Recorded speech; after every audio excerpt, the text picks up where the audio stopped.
नमस्कार, आपका मित्र चंद्रशेखर तापी। सबसे पहले आप सभी को आनंदित जीवन की शुभकामनाएं। मानव जीवन का अर्थ है कि उस मुकाम पर पहुंच जाना जहां से उस परम शक्ति को जाना जा सके। इस समस्त जगत को जानने, पहचानने, समझने में यदि हम लग जाएंगे तो न जाने कितने जन्मों की यात्रा और भी करना पड़ेगी।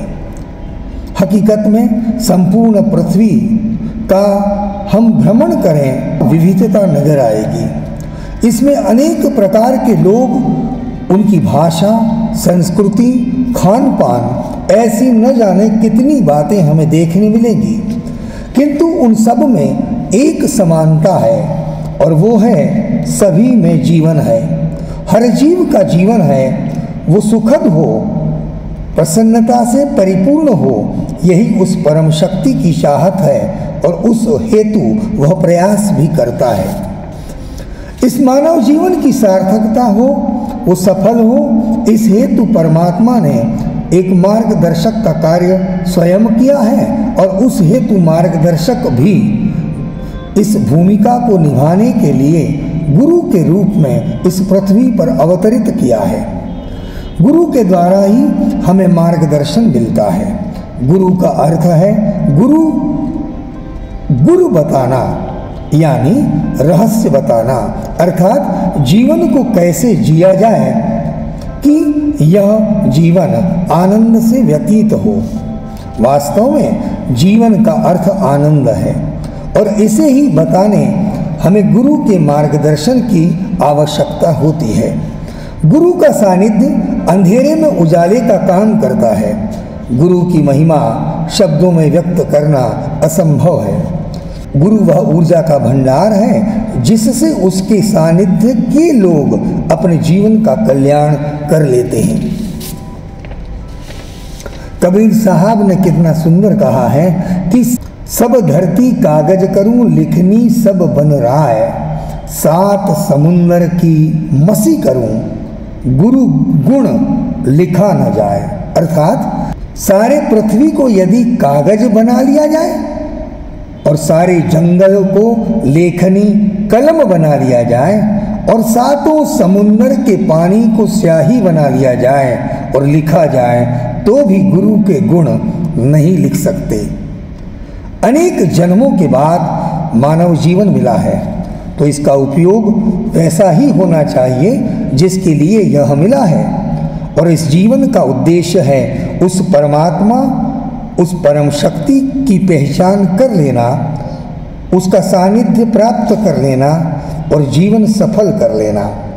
यानी इस समस्त ब्रह्मांड की रचना जिसने की हो और जो उस कण कण में विद्यमान हो, ऐसे परम सूक्ष्म शक्ति को, परम शक्ति को प्राप्त कर लेना, यानी परमात्मा के दर्शन कर लेना, यही जीवन का उद्देश्य है और वह इतना आसान नहीं होता।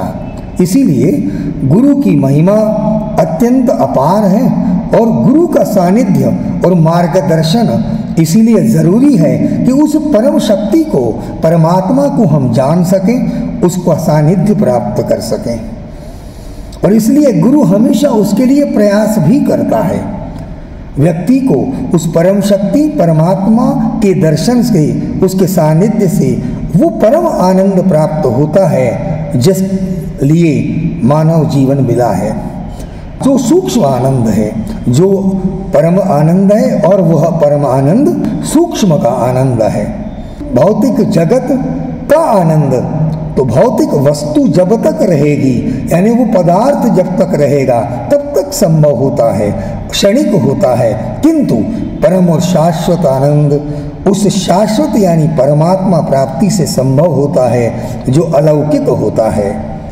गुरु के बिना यह आनंद की यात्रा संभव ही नहीं है। गुरु के प्रताप से यह संभव है। जीवन केवल आनंद के लिए ही होता है।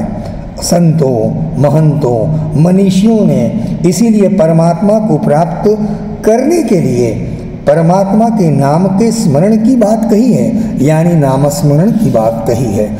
वह परमात्मा का नाम नित्य लेना चाहिए और गुरु सेवा करना चाहिए।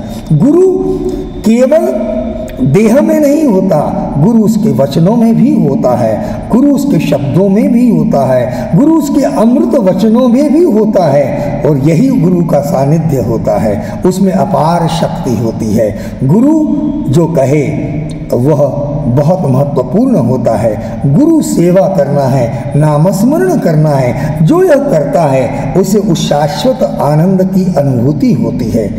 गुरु सेवा करें, आनंदित रहें और इस जीवन को सफल करें। गुरु व्यक्ति न होकर एक शक्ति है। गुरु को कभी छोड़ना नहीं। गुरु हमेशा अपने सानिध्य के व्यक्ति को, अपने भक्त को केवल सन्मार्ग दिखाता है और उसके कल्याण की बात करता है। गुरु हमेशा हित की बात करता है। गुरु हमेशा आपके साथ ही रहता है। जिसने नाम दिया है, जो नाम लेने की प्रेरणा करता है, यानी जिसने आपको भगवत नाम दिया है, दीक्षा दी है, अनुग्रह दिया है, वो आपके हित की बात ही हमेशा करेगा। इसलिए जिसने नाम दिया है उसको कभी मत छोड़ना। जिसने दीक्षा दी है उसे कभी मत छोड़ना। जिसने मंत्र दिया है आगे बढ़ने का उसे कभी मत छोड़ना, क्योंकि उसने ही सतमार्ग बताया है। उस मार्ग को पकड़े रहो, उस मार्ग पर चलते रहो, परमात्मा का नाम लेते रहो, निर्भय होकर काम करो, आनंदित होकर काम करो और जीवन सफल हो, यानी आनंद में रहो और नामस्मरण करते रहो। शुभकामनाएं आनंदित जीवन के लिए, सफल जीवन के लिए। आपका मित्र चंद्रशेखर तापी। प्रणाम, नमस्कार।